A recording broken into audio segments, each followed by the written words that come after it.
Hello everyone, good evening. Kung tanungin niyo ako na okay na ako, hindi pa. Kasi until now, positive pa rin ako sa COVID. At saka ngayon, masakit yung balikat ko.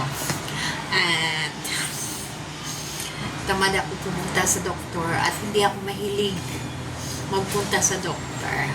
Naisipan ko dikdikin yung yung ginger at saka ihalong ko dito sa ito lang. Halong ko lang dito. Yes. Sa kaunting apoy. Yan. Painitin mo lang. At saka ilagay ko dito para mawala yung sakit. Ganyan ako. Nagdo-doktor-doktor sa sarili ko. Yan talaga. Siyempre, lumaki ako sa lula ko. Mahilig ng herbal. Gamutin ko sarili ko. See? Ngayon, wala na yung ubo ko kasi ginamot ko siya ng onion water. Until now, umiinom pa rin ako ng onion water para maging strong yung immune system ko. See?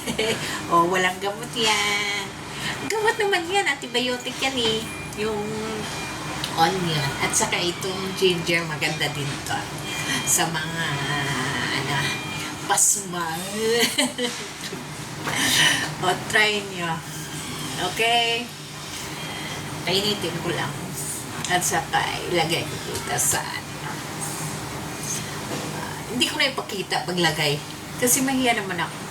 Makita nyo pa yung private part. Joke lang. Okay, bye-bye. Ito, ayan. Ganunin nyo lang at saka ilagay na. Or i-upload. Bye-bye.